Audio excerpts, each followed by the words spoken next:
This is the UK's first ever Dota 2 major with $1 million and a hat full of DPC points up for grabs. Welcome to day number 2 as we bring you action from the group stages to end the group stages in both groups A and B and C. Over in the first place playoff games right now, Virtus.pro are safely through to the semi-finals. No surprise there whatsoever after dumpstering both OG and Optic Gaming. It doesn't matter whether it's OG or OG, frankly, as far as the boys in orange, white and black are concerned. They're in the semis, and right now over on stream B, OG take on Optic Gaming for the final place in the semi-final. Right here, we've got a good game too right now into the best of threes. We've now effectively got a best of one between Spirit and Fnatic as we head into game number 3. Spirit destroying them in game number 2. So what can we look forward to in game number 3? Well, that's a good question to ask our panel members because Purge and Blitz are both back with us right now. Kevin, what do you want to see from game 3? Well, something I thought about while looking over the draft in the last game was that Fnatic kind of put themselves in a bad position. They grabbed all these super tanky heroes,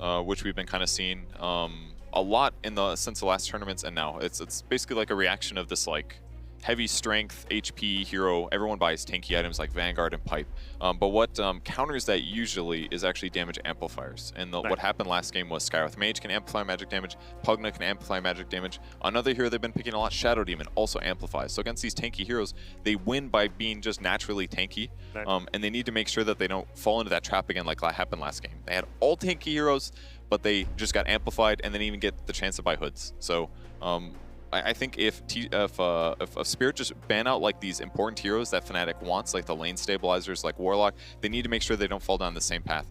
Because Spirit has been doing this against other teams as well. They picked Slardar against EG and knocked them out. Yep. Same kind of thing. Abuse those tanky heroes by having amplifiers either by like minus armor or just flat damage increases. Yeah, that makes a lot of sense, Will, doesn't it? It does. Kevin said he had an aha moment.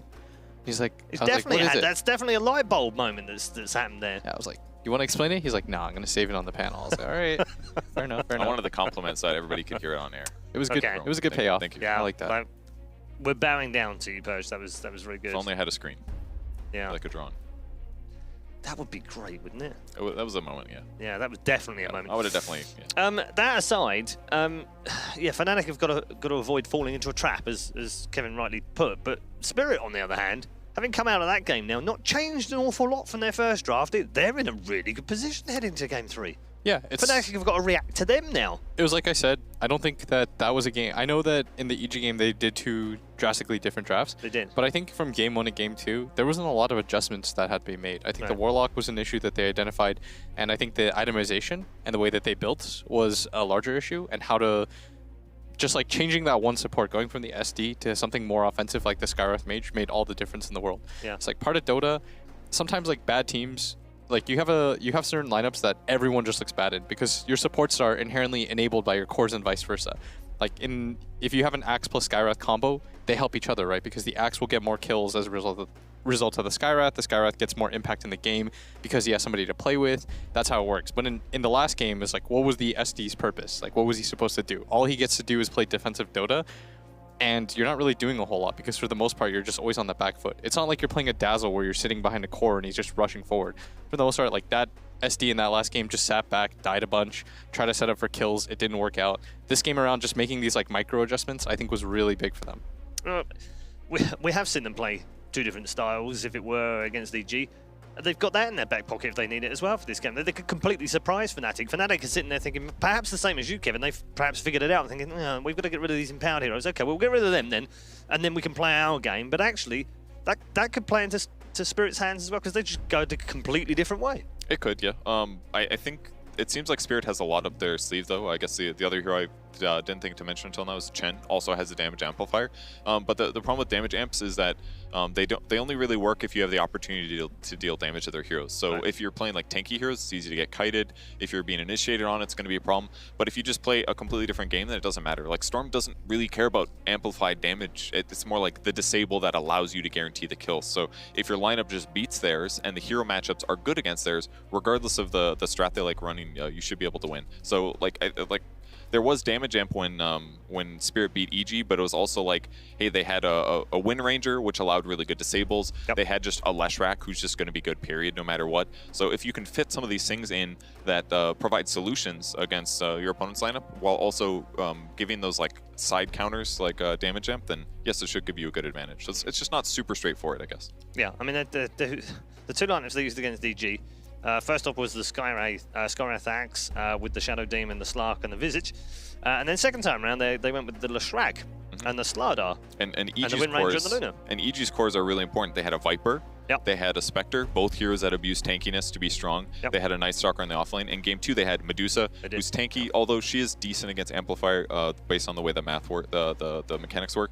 But they also had Gyro, who's very weak to damage ampers, and Doom, same thing. Yep. So it's like every core that EG played with was like countered by the solutions that that Spirit grabbed between like SD and Skywrath Mage and Slardar. So yeah. Is there an element, gents, of, I don't want to say they're unknown because they're not unknown. These players have been around for a long time on Spirit, but is there an element of lack of preparation for this team heading in because they were a last-minute replacement? They weren't necessarily part of the pre-tournament preparation for some of these teams, and therefore they haven't looked at their drafts quite so strongly. It's hard to say based on how often they play, but Yeah. I'm sure they still scrim. It's not like them not getting invited to a tournament is going to mean they stop playing. So just everybody has their ideas about Dota. Maybe they haven't been winning their EU qualifiers. Maybe their ideas felt weird, but now they get to show them off on the big stage.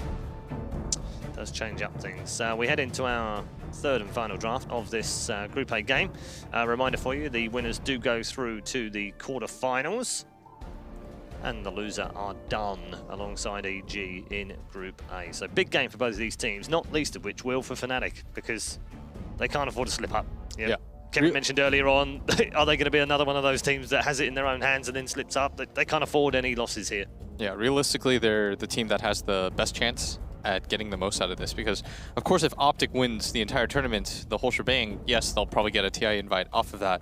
But realistically speaking, points-wise, Fnatic are the closest. This is the team that would benefit the most from just even getting second or third in an event like this.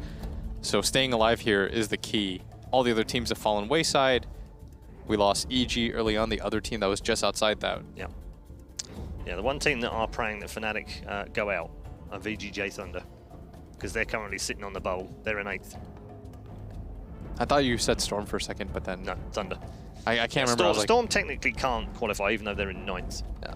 I always meme about Jack's team. I was like, make fun of them, but now they're actually pretty good, so... I do remember back, actually, a couple of months ago, we were all sat around, I think it might have been a DAC, and we were all sat around, and I think either you or Cap said something to Jack, it was something funny, and Jack said, I'll show you boys, you keep taking the mickey out of me, but our boys are good, we're going to win a tournament before the end of the season. And everyone laughed in the room, everyone, including me, we all just went, oh, come on, Jack, stop messing around, you're not going to win a tournament. Oh, they kind of did win a tournament. I'll tell you a story. It was like, actually, I'll tell it after. Right. We have the draft. So we have we do have quite a few picks already. It's like Axe Sky once again. Yeah, no change. Yeah. They opened Axe and Fnatic responded with the Sand King Darkseer. Yeah. Which they let through this time. Yeah. So this time around, but without the Warlock, I think they'll be comfortable with the lanes once again. Like basically, Fnatic's got a very strong dual offlane. They showed that the last time they drafted it, but yeah, both offlanes are going to be strong basically. Yeah. So are you a fan, or are you okay with this constant? Yeah, we'll pick the same thing until you can beat it thing. I think that it's very, especially in Dota, like what I've started to learn is it's overrated. This idea that like you have to change drafts every single time. Right. Like we had this concept on DC last year where we needed to give different looks because teams would figure it out. Right. But if you think about it, realistically, the amount of time that you have to change or base like your ideas or assumptions is like 10 minutes. It's like less than that too. You get maybe like 8 minutes. People will have to use the restroom and stuff like that. Time to set up again, get in the lobby. It's like you get 8 minutes to kind of figure out what went wrong really quickly. And most Dota games take a lot longer than that because you're playing in the game, so you don't really have perspective. Of course, your coach is meant to be there to like help out, but at the same time, like he's only focusing on the game at hand. So I think the idea that like you have to change things up every single game and present a new idea or a new puzzle is kind of wrong. Like think about a team like VP. Remember that time where they were just picking Troll Mag like first 2 every single game and they were just like, beat it. Well, you can't beat it, we'll just keep doing it to you. I think that's kind of the way to go. That shows like veteran leadership in my eyes in the form of team spirit. They're not over panicking. Like last game, it would have been really easy to say, let's scrap it all. Right. We lost, this was terrible. It didn't work. But they were just like, okay guys, it was fine. We're gonna pick Axe 3 games in a row. we're gonna stay to our guns. This is a good hero. You came into this tournament thinking this is a good hero. What would make you switch that idea because you lose one game? That's silly, I think. I felt about that when they picked Chen again. I was like, Chen did not work very well last game. Yes. Surely that's the wrong move, but it ended up being really successful. And now with that confidence, especially bringing back what they had, they can realize even more so. Game 1 was a fluke because of XY reasons and not because of other things. Yeah, I think that's brilliant, being able to do stuff like that, because oftentimes it's very easy when you lose with the strategy to simply go like, oh, well, we have to change everything. Because that's what a lot of fans advocate for. Like, if you read comments and stuff like that, it's like, why would Puppy or X-Drafter do this again? This was crazy. But realistically, like, most of the time you think, okay, we came into this tournament with this idea. You don't just magically switch it up because you lose a game. So Undyne's the pick for Fnatic here, most likely going to be used to try to stabilize against the Spirit dual lane. The best thing, I think this could work. The coolest thing about Undyne in the laning stage is you just steal all the health and strength from your opponents, which increases your survivability. The downside is it doesn't have a ton of longevity because you run out of mana casting Decay. And also, at some point, once the Decay stacks run out, the healing that you've gotten during that Decay ends up kind of counter. It's like anti-tread switching, sort of. So, but the bright side is that if he dies in these circumstances after Decay spamming a lot, it's going to buy his lane a lot of time, and then he can just go back, heal, TP back to lane, and then resume Decay spamming. So I think it might be able to create a buffer similar to what Warlock does in the safe lane for Fnatic. Yeah, it's also really annoying for the two heroes right now to play against the Tombstone. Like, Skywrath likes to just go in and out, play around. Yeah, he's got low armor. Yeah, he can't really attack the Tombstone. Same with Axe. Like, once he gets his initiation off, until you get things like Force Staff, it's going to be really annoying for you to play against the zombies. Yeah, it's been impressively strong so far this tournament. It is a little hit or miss occasionally, but I think consistently throughout the tournament it's looked pretty good. All right, I'll tell you the story. Oh, no, they picked Oracle. Okay, that's that's going to give them lane stability against the Darkseer, because you can use Fortune's End to dispel an AoE of Ion Shells and Surges. Yes, it's one of the best. Do they play the Huskar? You could do something like the Huskar this game, but I think it's just nice against the Darkseer, like Kevin said. When this hero was popular, it was one of the best ways to deal with Darkseer. Because he would always like double Ion Shell the creep wave. The creep wave would come up and you'd be like, well, this wave's dead. He gets fast level 2. Just Fortune's End the creep wave, super deny when you can, and instantly the Ion Shells are gone. Yeah, they haven't had a game on the Huskar, so perhaps it's...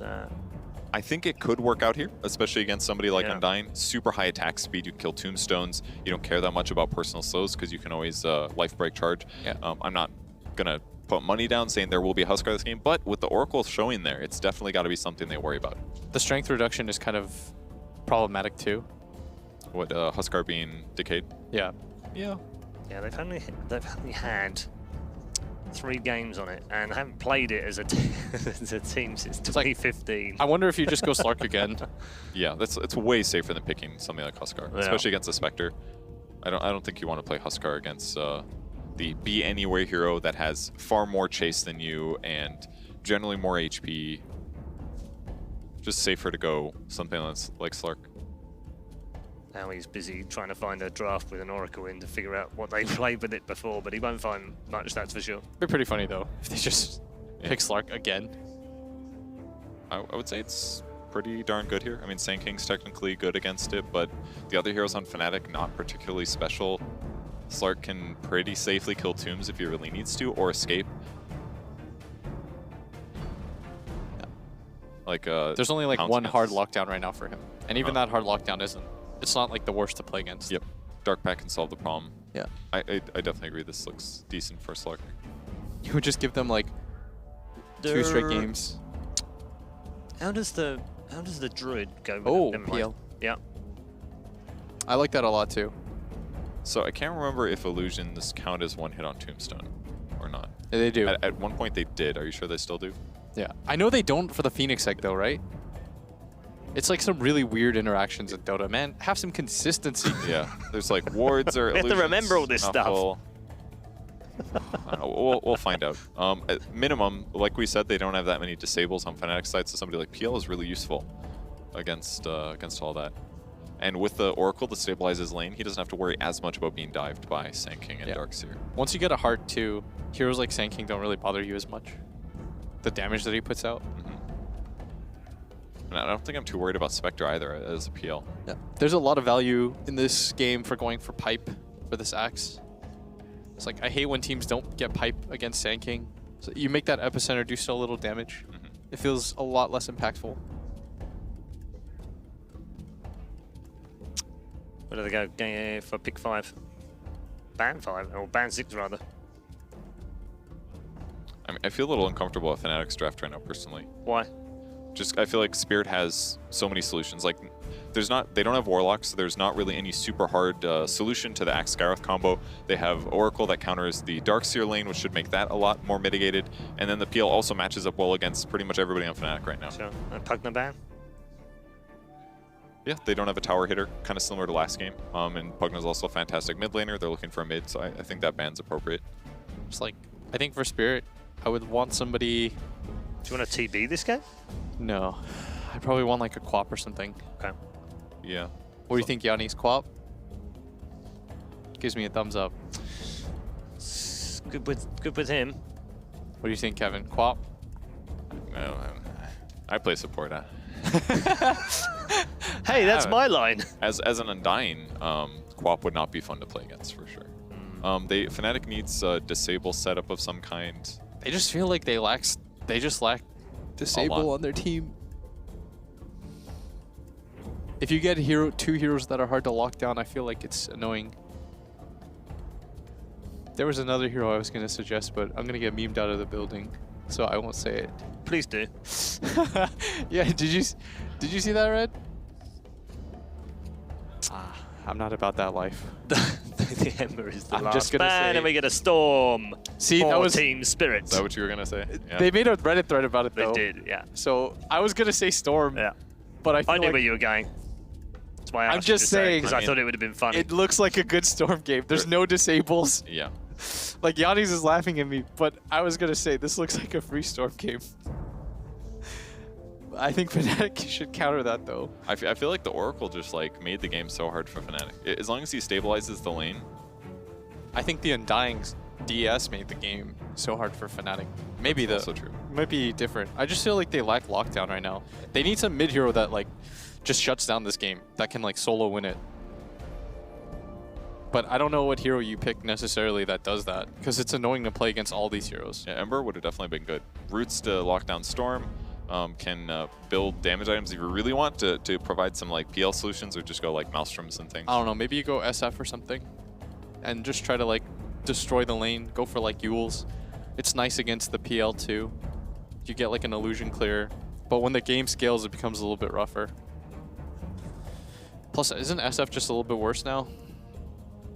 I mean, his perks got nerfed, but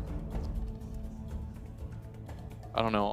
I'd hate for it to be like another Viper or something. I feel like you give Abed something that can just go off in a game like this. Like I would do TA or SF or something like that. I mean, I don't know how they deal with the Storm. I guess try to beat everybody else. Oh, so they take the Quap themselves. There's silences and roots and disables and stuff. It doesn't feel great, but it feels like something around what they had to pick. I guess if he gets a Yules, it wouldn't be the worst thing in the world. He would need one more hero to get Yules though, because once the Axe gets Blade Mill, he can go for solo pickoffs. But he also needs Orchid to get stuff done, doesn't he? Yeah. Plenty to do for Fnatic in that game, by the looks of it, as far as the draft's concerned. If I asked you which draft you prefer, I'm guessing you'd probably go with Spirit Wheel.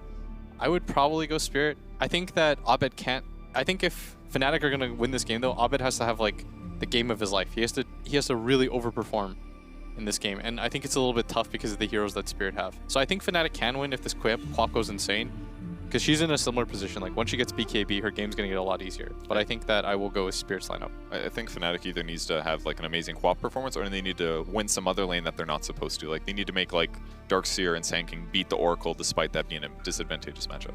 Okay, let's bring in our commentary team. They're ready and willing and able to bring you game number 3. Gents, I have to say, that looks like Fnatic have drafted themselves into a bit of a corner. They've got a big hill to climb. It looks tough, doesn't it, Fog? This is... It does, but I don't know. I feel like I was trying to think this whole time, like, how can they because you don't want to go versus the Oracle, right? You just don't want to have your Darkster do. I was thinking, can they dodge the lane somehow? Can they force some type of reactions? Because I've seen Fnatic run some of this, right? We casted so many of their games from Dream League. We've seen the Undying Queen of Pain. Remember that? Yeah. Where Pi would sit mid, he just spams the decay, and the daggers just become like you can't lane against. You cannot lane against it. So I was considering maybe he's gonna do something like that, but then they would leave the Spectre alone. So I'm like, I'm kind of wondering. I think they're gonna have to sack a lane in order to be able to do that, so they can just kind of run over. Because if they can get out of just getting run over, they have an immeasurable amount of team fight again this time around. While Team Spirit is a bit lackluster. And it's because as you said, the team fight. It is this Sand King Darkseer that they just haven't lost with. These are two of those heroes that they haven't lost with. Well, Spectre they've lost with, but the combo I think they're really strong with. Sure, but there are definitely the stats in terms of the picks certainly back Fnatic this game, but it is just sort of that worry that Spirit, they have these fast-paced heroes, these elusive cores. They got to have a lot of momentum as well after that last game. Game 2 was a beautiful game for Spirit. They are going to be feeling very good coming into this game 3, and the all-important one as well. They brought down 3, but so has Fnatic to secure that rune. They will be able to get actually 3 runes. DJ also poised himself aggressively since he saw the Oracle bottom. All right. So I also thought maybe they were going to pick this Undying, and I thought Pi might play it like a Warlock. I mean, Soul Rip is a different kind of cooldown, but I thought maybe he might just use Soul Rip constantly to try to counteract the damage being dealt, but the Decay also is one of those lane stabilizers, as Purge was mentioning on the panel. You can always just keep them low set and not really wanting to go for those aggressive plays. So, all right. And I'll be interested to see how this mid lane goes, because I feel this is a lane where we could see, you know, if Arbed can play as he did in game 1, sure, it's obviously different heroes. This is a matchup that surely the Queen of Pain can very much get ahead of the Storm. Yes.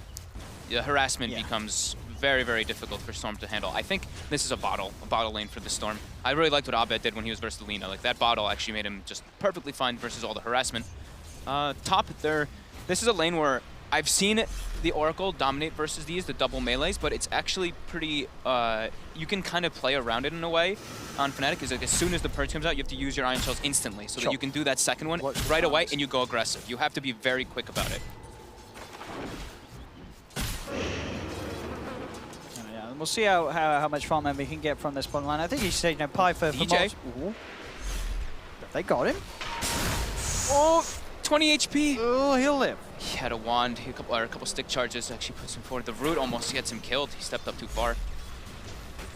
Universe trying to fight up against this with the Iron Shell, but he's just taking too much punch there. They just turn and take him. Now DJ. They've got a mango on FNG.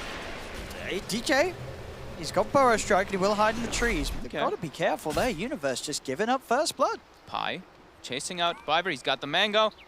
Oh, now we have it. Well, Fnatic getting themselves something on the board. 1-1. Pi's got higher net worth now than he did last game already. And it really is this sort of duo lane down here. This is no longer the lane really that the Accent Sky. It's going to be a lot harder for them to sort of dive in on Envy as long as the Undying's there. With the Decay, with the Tombstone drop down, it becomes a lot harder to go for. Obviously, when the Undying's not around, they can afford to play very aggressive onto Envy. Yeah, I think Pi's going to bring him some extra regen, because Envy does not have a salve, so they'll probably bring a salve, come extra time goes, and these wands are going to be really important. Stick charges and wands versus this hunger plus Skywrath. That would be nice. You see G has been doing quite well in the mid lane, but look at his mana. Even. He's used all of his mana to make sure he can get those last hits. Hey, look at this as well. Bring out a couple of mangoes. Yeah. Get the mangoes out in the courier. Same time, it's going to be top. FNG does deny himself to the creep. Okay, yeah, he just walked into neutral camp. So 24 seconds. And although Universe did die up top, he's still getting, you know, top last hits. He's able to farm, push the lane in onto that PL. Yeah, everyone pretty much getting. It's just Envy that's getting slightly punished again. But we saw this happen in game 1 when he was on the Spectre. He didn't have an amazing time in lane because of the pressure, but he really was able to get himself back on top with those first few haunt plays once he hit 6. Yeah. He was 8-2 until like as soon as the Undying got the kill on the Skywrath, I got 0 last hits afterwards. Being some more harassment, but he's got the wand. Be okay. Pi going toe-to-toe with DK Phobos. And look at the as well with the Decay stats. Look at the region that he brought. So you see, this is the very non-selfish play. Instead of buying boots, instead of buying himself anything, he buys extra region to make sure that Envy. That's why we see Pi, you know, very much at the bottom network, because he goes for sort of this as you say, heavy on the consumables to make sure that Envy can have a safe time and farm and never sort of have to leave the lane. Yeah, definitely. Still getting harassed quite hard by this X-Skyrath, though. Yeah, they'll both pop a salve each. Oh, look at this. They use the glyph so they can dive onto top here, Fnatic. We go. DJ and Universe getting away with the aggression this time. They've got the love levels. that. I love seeing these offensive glyphs. We see even the Dire Spirit respond with their own defensive glyph to try to counteract that a bit here, but now They've got the Burrow Strike. no doppel, but he charges away onto the creep. Still looks like he's gonna get run down, though. Nice.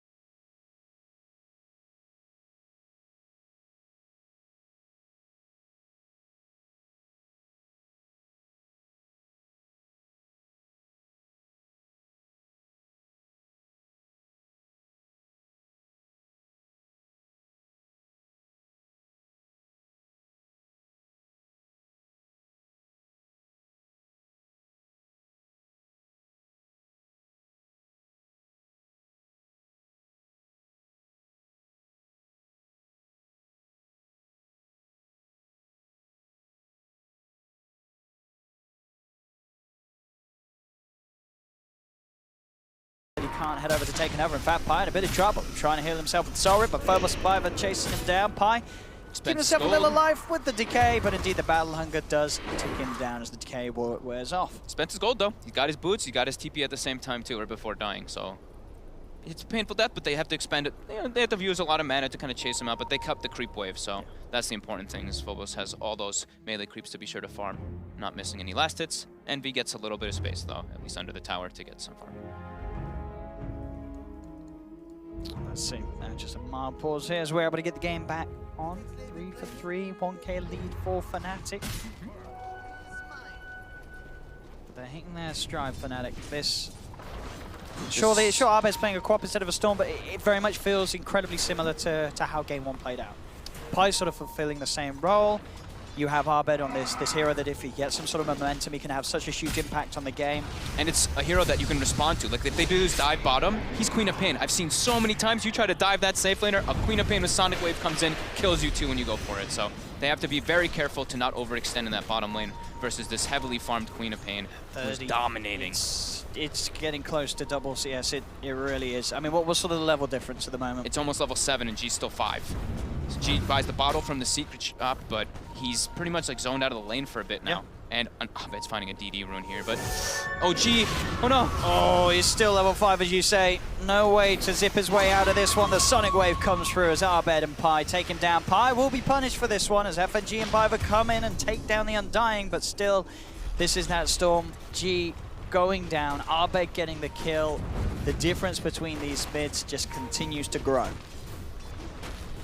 Doesn't even hesitate to use the Sonic Wave there because he knows the Shrine and the tower are there. They know there's going to be responses. Look at this pressure again up top. He's trying to go for the illusion bait, and they will actually fall for it. Fall for it. Is it going to be enough to save Illidan though? Because they still have eyes on him, so DJ will continue to chase with the Duke. Illidan's actually going to be able to keep himself alive. Very nicely done. Yeah, I like the way that Fnatic's playing too. Like they're like, Oracle left the lane. It's go time. Run it this PL. But yeah, beautiful play there, Illidan.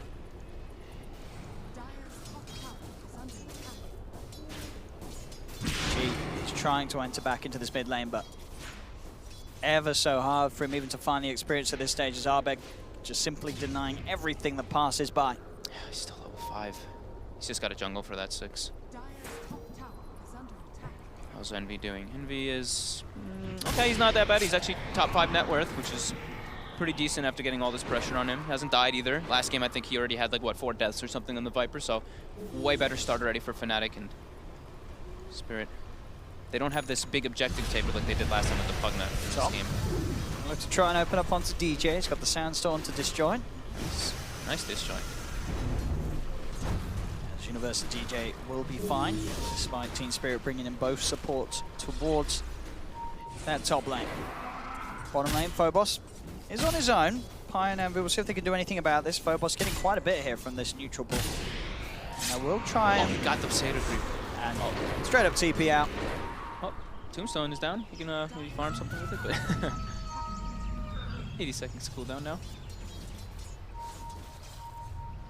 So, I mean, this Oh, look at that. They're farming the hard camp there with the Ion Shell. Oh, that's a lot of money here going towards DJ and Universe, and they get it all. Illidan actually tried to lance one of the creeps to get it. DJ will TP out. So the control is pretty lacking actually on Spirit when I've been looking at it there. Sure, they have the Root coming out, which could play effect, but Root's pretty hard to land on, let's say, like the Queen of Pain in a lot of situations. They have Silence, Axe Call, and Vortex. It's not your natural, like, Sinking Stun or something like that, so both sides pretty limited on the disables. I mean, you just got to wait and see what Arbed's going to be able to do with the rotations. He's going to be incredibly strong on this Queen of Pain. 3 levels above anybody else on the map. And G just got to level 6. He's getting close to 7, but he's so having to go camp limited. to back to base, back to the camps. Like Abed's halfway to 10. Yeah, this is a big worry for Spirit. We'll see what he can do, and there we have it. It's not been a great record for G recently on his Storm. Universe has his Dominator now, so they can apply more pressure to the lane. And Envy's catching back up pretty heavily here. He's just been farming quite a lot bottom. Lots of small items, but every little thing counts. And he's level 7 too, so they've got the haunt if they want to make a play toward top if Spirit shows themselves too far. I'll get this tower here by looks of DJ and Universe. DJ starting to go for a bit of a play as immediately the TP reaction comes through from Viper. Does get the silence out onto DJ. DJ will be punished. They'll get the kill. They may even be able to secure the deny as well by the looks of it. As Team Spirit will push back the Universe. So a nice response there from Viper coming in, getting the kill and getting the deny for Illidan. Those are bounties rune. Our bounty runes. 3 for Fnatic. And for Spirit.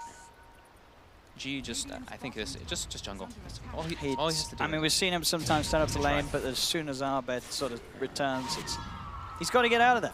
Arbed is just way too far ahead for G to stand anywhere near. He just instantly has to use most of his mana to get out of it. And of course, a rushed Orchid in this game can be damn good versus the Oracle, versus the PL, versus Storm. Try to set up for those pickoffs. And Phobos did go for the Vanguard again. I mean, that's like, you like never rush Blink anymore. You just go into it usually. Envy also has treads. So small items being picked up, and Fnatic now with that 1K lead. It's about 2K golden experience, actually.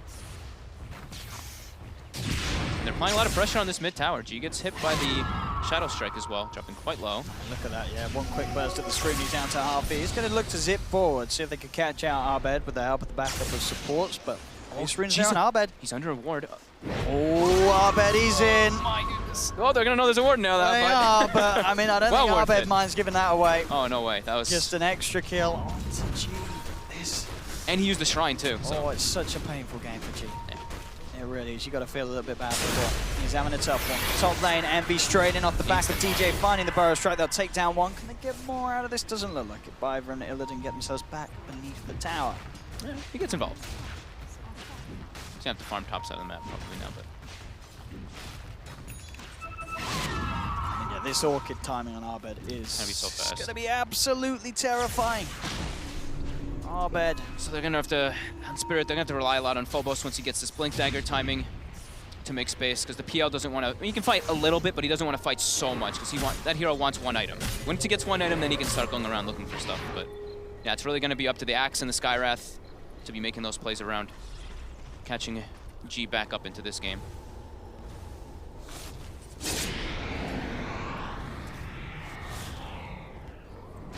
Top lane DJ. Feeling pretty safe to push out on his own now. Yeah, this is his home. He's taking the top lane. Universe is going to jungle for the most part. They are coming in on the bottom. They want to try and find Envy. They know that he's around here as he keeps poking his head out from beneath the tree line. They will confirm that he is there. Can Spirit get on top of him though? That's the question. Haunt, of course, still on cooldown for 100 seconds. They're being very careful about it. They don't really want to dive too aggressively beneath that tower, as it looks like they're worried that there may be more behind Envy, and Envy now will back away, and Team Spirit with that movement bringing 4 heroes down here will not find the Spectre. Now he's a fear of diving under tier 1s. It's pretty early on, you know, you're playing versus like Sand King, Queen of Pain, who have a definite lead at the moment, and a Tombstone. If you get caught out of position, you don't see the Tombstone for a second, that's slow. when you dive can just be very, very crucial. Fnatic continuing this pressure. Spirit staying down bottom to try to slow down Envy's farm. Maybe they're going to go from here on the range creep. So if they can get away with this again, they look very, very precautious. They don't want to dive on this. They're being incredibly careful with this play. Starting to go behind here now. Look at mid 2. Viper gets surrounded. I mean, now at least they'll know Fnatic are entirely mid. But they have TPs. You know, it's like... Sure. This is just a lot of time that Spirit have put a lot of attention really on. have. It's not really achieving much at all. Abed's level 12 now. Oh boy. Yes, he is indeed. He really, really is.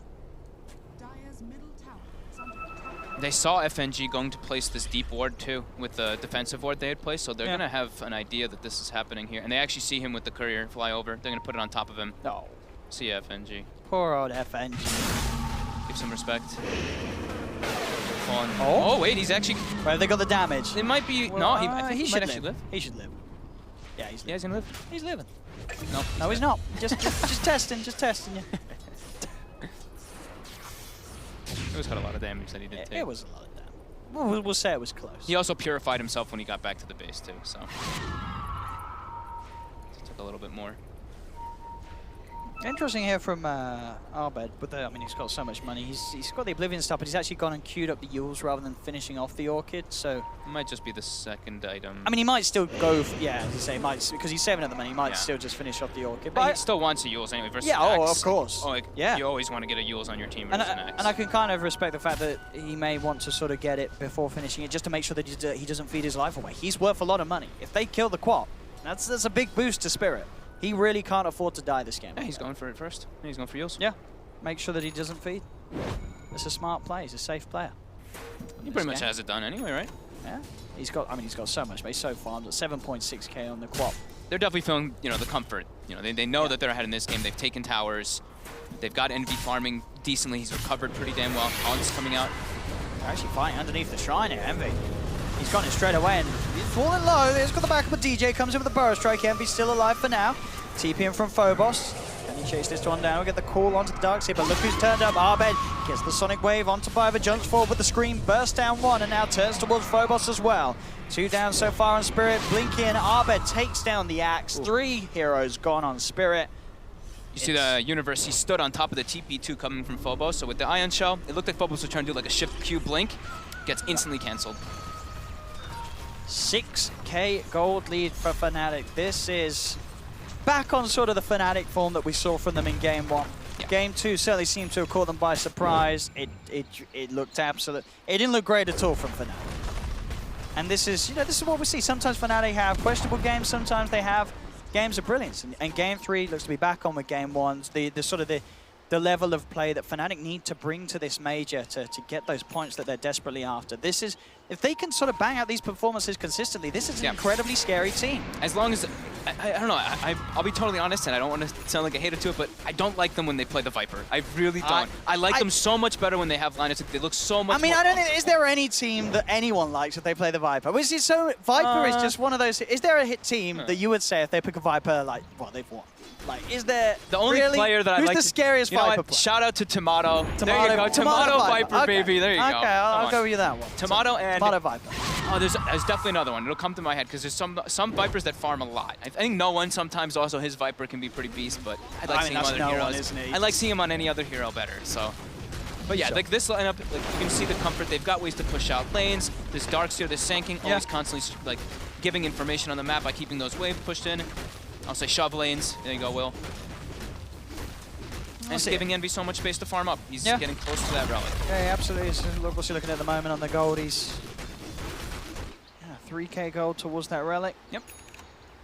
Kaya is now done for G, so we will see, can G somehow just manage to have some sort of an impact on this game, despite the incredibly tough time he had in that mid lane against Arbed's Queen of Pain. It is looking very difficult. He's 0-2 and 1, of course, for the moment. He's just been unable to get himself in. But he's level 12 now, has the Kaya, so he can at least offer something, but So one footstep wrong and a stun from DJ, and Yeah. he will get bursted down immediately. It's so scary for him in these fights. He can do some okay damage, but yeah, he's very squishy. 970 HP.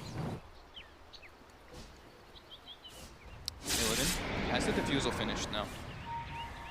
What can they make of it? They're positioned down bottom, but it is being watched this whole time by a ward. And Phobos hasn't been able to find anything with the blink, so they're smoking up, they're looking to force it. Because he's actually been showing himself in the lane. He's been the one actually having to defend these lanes, because they're kind of scared. If Storm shows, he's a bit afraid of dying, so I feel like he can't actually show on the map as Phobos. He gets the call in mid, Universe, and G shows up. They too. got him. There it is. A quick pause into jump and kill Universe. Have it. Some Ancients to be cleared up by DJ. Fine. And Arbed. The zombies are out. And that will push Arbed very close to having the Orchid complete on top of the Yule Scepter here. I'm trying to click how many there are. Okay, there's 2 more dragons. I think he'll pretty close. He can sell an item because he doesn't have space anyway. So I think he'll pretty much have it. Phobos as well, doing the same thing, farming a triple ancient stack. The X.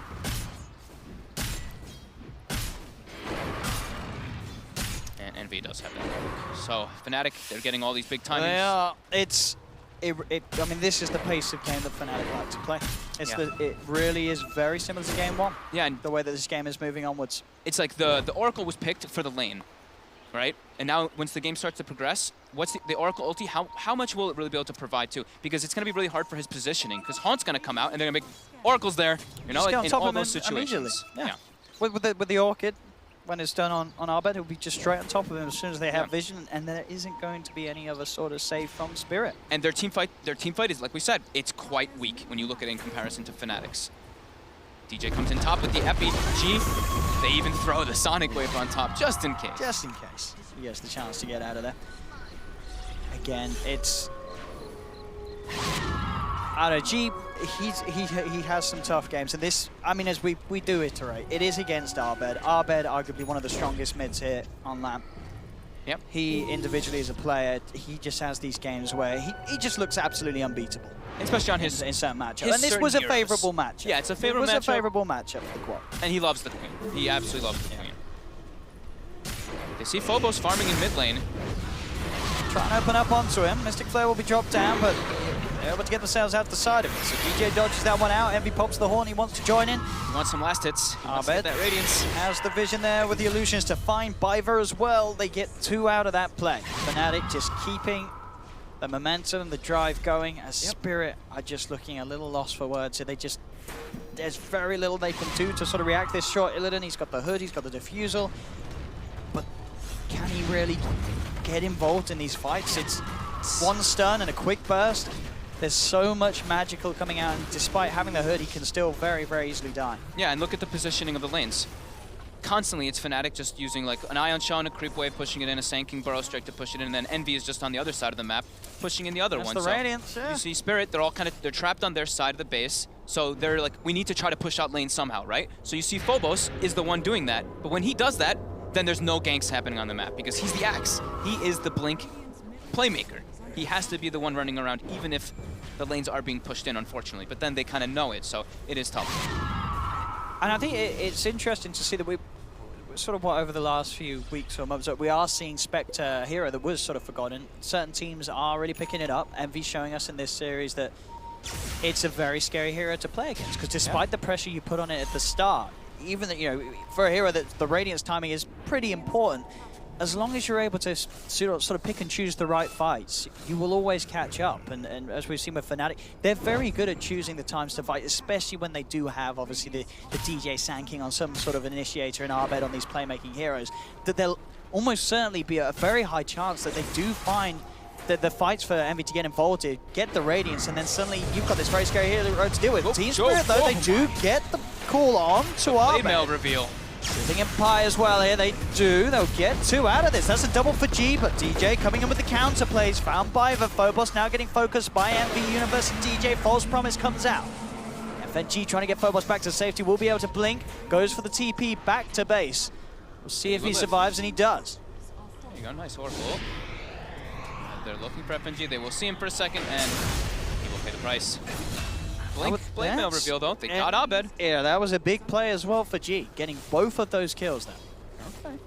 That's what they need to get G sort of back in the game. They get him a huge boost. He's pretty much now got an Orchid complete himself, so he does have sort of that potential to zip in and have that control. Signs of life. Phobos. Maybe now they get DJ too. They got a good shot at it. They got the call. Holding him down. Team Spirit. That's how they have to play. I think this is great by Phobos. Just don't show yourself too much on the map. Keep that threat applied onto Fnatic in all those situations. You know what that one means? I don't know. I've got to ask chat. So I've got to chat with KBBQ for the Chinese memes. Envy up top. Abed finds in the backlines onto FNG. Envy will use the Haunt as well. Illidan goes to the TP out, and he's not going to make it. Abed with the Yules. They'll get Illidan as well. That's, you know, he actually has a couple reasons maybe like that he got the Yules, right? They don't have lots of ways to cancel TPs. They've got the Vacuum and Sand Game Stun. Now they've got Abed too. So ways to save himself, stop the Axe initiation, stop the bees. Into the Roche pit they go. Is there a chance for a big play? Phobos is around. With Undying, like I said, in Honest if Phobos can get the call on these. Yeah. Oh, he's in. Gets only Universe. Immediately Yulesed up though.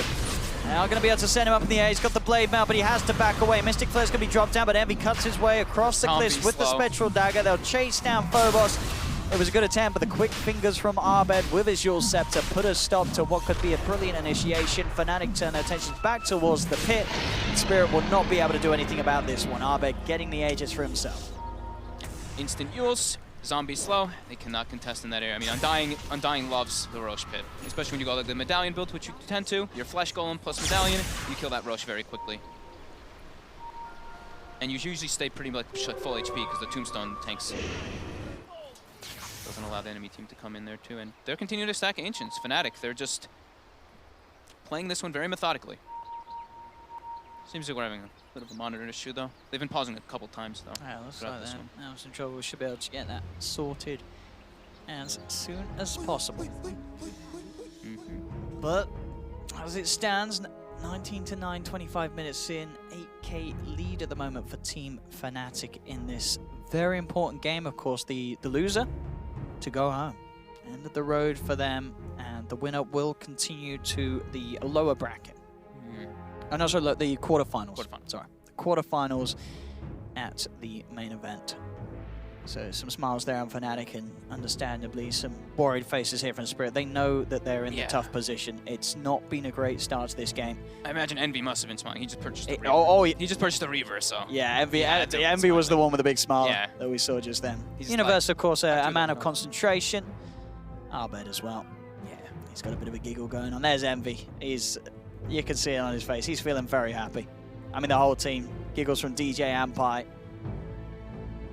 I mean, they're Fnatic. I think they've definitely got reason to feel very, very happy with their sort of overall show coming into this LAN. Yeah, it's definitely looking good for them. A team that as we said, coming into sort of the whole event, them and EG were the ones to watch in terms of can they get the points required to break into that top 8. Fnatic, they definitely have a very strong shot at it here if they can sort of... It's the consistency, which has always been a problem for Fnatic. I'm looking forward to actually have time to, when I get home, to actually look at more of these games, because I want to see, like, of course, like what influence Aoi has had in comparison to, because, you know, I've seen like a couple things. I've seen they're not really that, when they're ahead, they don't go back and farm so much. Like this time, sure, it's when they have the Spectre and they have like the super late game, but they're applying a lot of pressure, which is great.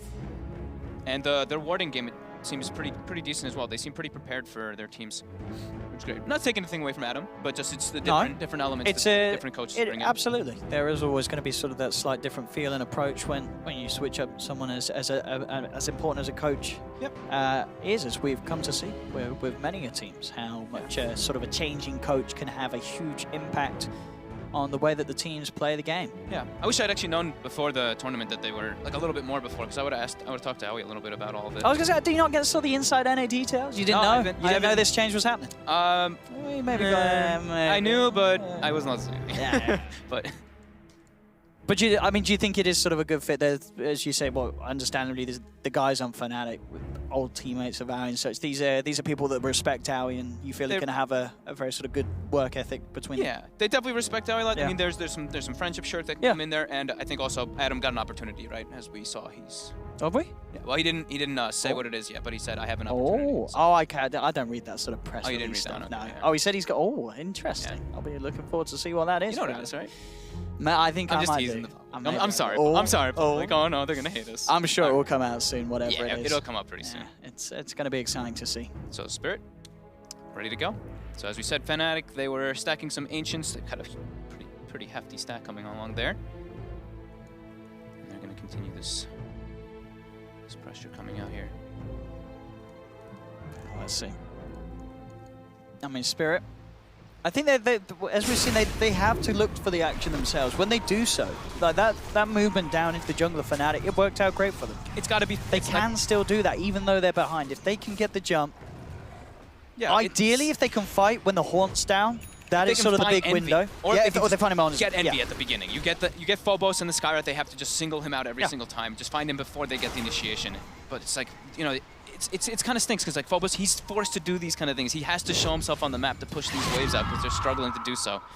But now they might go for a play here anyway. They've got the smoke available. Yeah. I'd imagine they would try to set something up because they do have vision of Envy too. They're making their way over there. If they get this Blink Blade Mail, Envy. They know he's potentially around. They don't see him at the moment, but they did see him head over to here. Now, they've got the info. The ping's coming out. They're heading towards Envy. Gets the dagger away. He's already over the tree line indeed. Phobos can't quite jump that far. And already the rest of Fnatic coming in with the counterplay. They know that Spirit were looking for that kill. Gonna go for their smoke play now. They've got the high ground here, Fnatic. We're going to see Spirit come up. DJ immediately jumping forward. There's the Horn as well. Sonic Wave comes out, but indeed the call's there, controlling Arbet. That's going to be Arbet gone once. He has got the Aegis. He's ready for round 2, and Team Spirit, they're having to back away because the Horn, the Radiance damage doing too much overall. They've lost 3. They're probably going to lose 4 as well, as Illidan is not getting himself out of that one. Oh, they got the perfect call there too, but just too much chaos in the fights coming out from Fnatic. It's like, sure, you get Abed once, you use the BKB before the Aegis, but the rest of the team is full HP. You had to focus everything onto this Queen of Pain, and that just allows everybody else to excel. DJ just tipping Envy a bunch of times. That'll be a buyback on Illidan, but indeed, as we saw, just the power of the Haunt, which only just came back off cooldown as well. We'll try and make a bit of a go here onto Envy, but Envy's got the backup of Pi, and Illidan understandably not wanting to get too heavy with the commitment there, as he did buy back for this. Cannot afford to go down. They're trying to find DJ up top here with these 2 TPs to the shrine, but DJ with a quick force and a TP out gets himself away from Spirit. Envy just 100 gold away from having a completed heart on top of his Radiance, 27 minutes in. And level 22, so that 500 health on top, bam. That's a beefy Spectre. That dispersion's gonna be pretty painful if they do actually focus fire him I was too. gonna say, I don't know if they can kill this guy. No, I don't think so anymore, unless they get everything thrown on him. It still will be quite difficult. I've been seeing more of this, the Abed going for the 650 AoE Shadow Strike. Saw yesterday, I think CCNC had a very good game with that one. Oh, Fnatic, they find Phobos on the side. They've Envy. They are not looking to fight this 3,600 HP Spectre with backup. No, not at all. They will run themselves away. I mean, Phobos, he's actually come towards DJ. DJ, he's out of there, he's fine. Doesn't look cool onto Envy. They are bringing the rest in. They've got the Shrine Hill. Can they tackle this Spectre? They've got the Mystic Flare damage coming down. He's still at half health. The rest of the team are watching for the side. Universe comes in. Vacuum, Burrow Strike, bam. 2 gone immediately. You're going to see G try and go into the midst of the fight, but he gets silenced. He gets caught out. Envy does manage to die. They do get Envy out of this. Can they get anything more? The buyback from G. Universe falling low. Sonic Wave is going to be thrown out by Abed. They're trying their best here, Spirit, but they just can't do it. They may have killed Envy, they may have killed Universe, but they lose everything else. A dieback as well on G. They try as hard as they possibly can. They throw everything at them. It just is not enough. They're too far behind. They had to use everything on Envy, and he still almost survived. They forced a G buyback to get the last hit kills. Ooh. Envy did like 3,800 damage in the fight. Abed did 3,300 the damage overall. And the rest of the damage coming up from Spirit was mostly just being thrown onto that Spectre. Envy tread swapped 20 times in that fight. Jesus. Wow. Envy and Abed. That's some fish. 20 Envy and Abed, 21 and 22. Look at that. Tread swaps. And they make their way up. Easily able to claim this Rax. And that was the buyback from PL earlier, and then the dieback from Storm. So their economy is just completely stopped. Yeah, 20k difference now. Fnatic. Experience as well, 20k too. Those smiles certainly, I'm certainly seeing why they were. They knew that they had this parallel straight away, and they go on top of Piver. Skyrim Mage is gone. They'll turn their attention towards the Axe. TK Phobos will be able to back away with the Blade Mail, but still, Envy just punches into him. The False Promise comes out from FNG, but there'll be FNG going down. The controls there with the Burrow Strike onto Phobos, who get the blink out as he tries to get back towards the fountain and will be able to keep himself alive with that regen, but Illidan dragged back in by the vacuum. G's trying to commit as he goes in, but they're too tanky on Fnatic. They're standing outside of the fountain of Team Spirit as Team Spirit have to keep themselves back and away. Envy, they're all just unkillable. All full HP. The Crimson Guard, the sustain. And this will be almost certainly a second set of racks, maybe more. Spirit, they're holding on understandably as this is their final chance here. This is the end of the line if they don't manage to do something incredible, as Fnatic looking to be on track to moving on here at ESL One Birmingham. As a second set of ranks is gone, Phobos tries to jump forward, and Media Yules is going to be there in response. Phobos has the Blade Mail, but the vacuum again, wall as well, follow up by DJ as they come in with the Burrow Strike, Sonic Wave combo, 3 down on Spirit, Phobos to fall as well. G, the last man left standing, but Abed, he's looking to chase. GG is called by Team Spirit. They will be sent home, and Fnatic will move on here at the competition at ESL One Birmingham with a bit of what they'll like to forget about the second game, I'm sure. Yeah. Game 1 and 3, it looked very convincing from Fnatic. This team has certainly sorted out, it feels like, a lot of the issues that they've had at past lands. Yeah, this draft, making it work just perfectly. I mean, the mid lane was absolutely crushed by Abed. The top lane, they actually ended up pretty much winning that lane. As soon as Oracle left, FNG leaves that lane, and then Illidan just getting ran around under the tower over and over again. And we saw it in the mid game when Spirit wasn't able to just keep getting these like blink call initiations over and over again by the Axe, because he's forced to push out lanes because of just the nature of the heroes, like the Sanking Darkseer, all these heroes on Fnatic constantly pushing it in. Spirit just can't find the opportunities to shut Fnatic down at all. Absolutely not. There we have it, ladies and gentlemen. Fnatic taking the series 2-1, as we will have to say goodbye to Spirit, but of course, shout out to them for being able to step in at the last minute, and a lot of appreciation for them turning up and certainly showing us some good fun series overall. But this series was not one for them to take, as Fnatic knocking them out and moving onwards here at the Major. Indeed, thank you very much, Owen and Fog, with the commentary on our opening series of the day. And the DPC chasers continue to chase for DPC points. They're just outside those top 8 positions and have a good chance here of creating themselves some points, and they continue to do so after a bit of a worry, frankly, against Team Spirit. They've put up a good fight, as Owen mentioned. Props to Team Spirit for coming into this at the last minute and performing exceptionally well. Unfortunately, just falling a little bit short in game number 3. Purge and Blitz are here to break things down. Well, it's a good try, isn't it? Let's start with Spirit, because, you know, I want to give them props for the fact that they've turned up very late to this, beaten EG 2-0 very convincingly, and taken Fnatic all the way. I like their strategies. I think this is a better team than this game showed. I feel like they're pretty diverse. They have a good idea about the game. But, I mean, Fnatic are just the more prepared team. I mean, Abed is Abed. So what am I supposed to say about that? I mean, credit to you both, because you said to win this game, they're going to have to go off. He's going to have to, the game of his life is what you said. I didn't quite have his game of his life, but 13-1-14 is pretty decent, isn't it? Dude, he went insane. Yeah, he did really well. I mean, kills like that Shrine kill, getting a solo kill on the enemy core like that, it just creates so much tempo on the map. And on the opposite side of the map, Spirit didn't have the same capabilities to succeed in that way. Yeah. It has to be like blink axe calls into damage follow-up, and Storm doesn't do that super well. Kind of has to focus on ganking, whereas Quap is just a lot better at like ganking while also farming in the meantime. Yeah. I feel like there's a point where the Storm does get stronger, but like if the Quap gets this farmed early on, it's really hard to stop her because she's so momentum based. And that's why she's always kind of an unreliable hero in that regard, is that if you at any point stop or you get killed by the storm, it feels as though it becomes even once again. But Abed was so good in this game at just continuing to flow. There was very few moments where you're just like, man, this guy, he messed up. His spell casting was impeccable. Every single ult felt like it was nailing multiple heroes at once. I don't know, this was, I know you said it wasn't like the performance of a lifetime. Well, you, said you said he had to have the game of his life, Will. He went pretty off. He was close to that then. I thought he played insane this game. Yeah. I thought the Skywrath Axe dual lane didn't do very well either.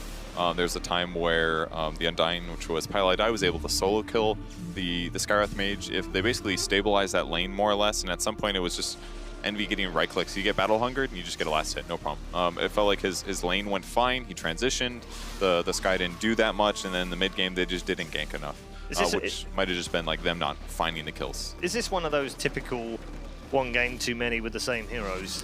I mean, it could be that. It could also be like it's been like 2 weeks where teams scrim against this strat so many times that they get a really good feel about how to beat it and how to play against it. It could also be that it was their opener, which happens because people think it's good, and then there's always a swing back where they're like, oh, it's your opener. Well, now I have like 4 picks that I can keep that in mind the whole time. Like, oh, we got to deal with this. We got to deal with this. Yeah. So they were able to do it this game without too much difficulty. They even made the lineup against Oracle easy.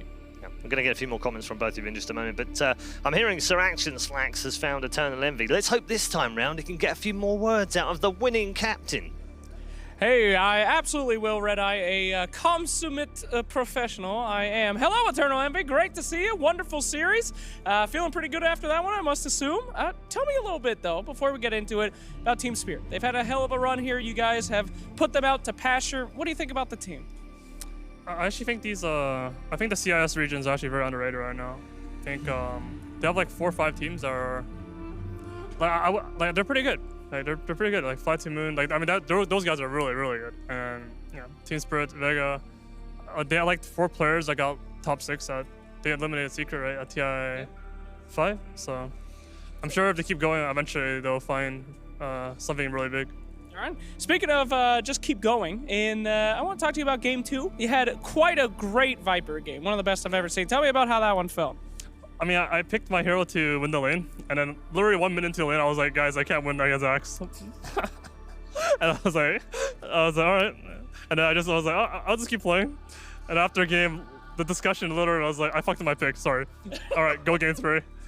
Please don't admit that on camera. But anyway, so when you're in that situation, it's a rare situation, especially for you, because you nail it typically.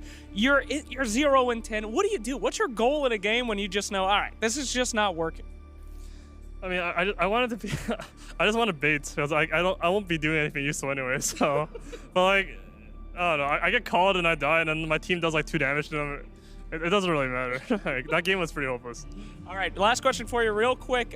Queen of Pain, at least a noob like me, I had no idea she was going to work so well in Game 3 with Abed. She was amazing. Did you know that was going to happen? Why in particular did you have that lineup? We wanted something fast mid that could win against Storm. Yeah. And I mean, Queen just the perfect fit. Cool, sounds good. All right, well, we're going to see a lot more from you guys later. A great performance so far. And Red Eye, what's going to happen next for Fnatic? I guess you guys can tell me.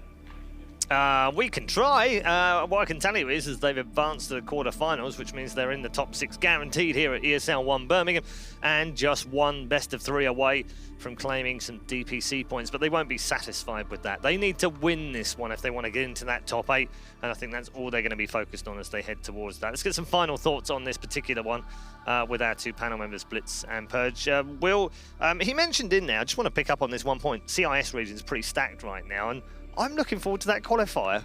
I think just listen to the list of teams. Spirit, Vega, Empire, Fly to Moon, Na'Vi, and Effect. Yeah, I think just to name a few. Right behind the NA region, probably, like if NA shapes up the way that we think it is at this point, I think it's the 2nd most stacked region. There's a lot of good teams in there. There's a lot of talent, especially Fly to Moon. Like, this like meme team. They have like Bitcoin as like their logo in game or something like that. It looks so ridiculous. You see all these They haven't even professional cropped logos. it properly for the flags Yes. either. It's like the banners are half of it. It looks so stupid. Their logo is like, it's literally a rocket ship to the moon. You see all these professional logos like PSG, Yeah. and you just see this like smiling moon. Yeah. It's fantastic. It's the old to the moon. Yeah, you know, they're for good. Bitcoin Go stuff. them. It's all good. Thank you very much, gents. We're going to move on and take a break. When we come back, though, our second series of the day will be upon us as we move into Group B. Don't forget to check out Stream B as well. Virtus Pro dominated earlier on. They're already into the semis. OG and Optic fighting out for that second place in the semi-finals as well. Still plenty more Dota to come at ESL One Birmingham. We'll see you soon. Towards DJ. DJ. He's out of there. He's fine.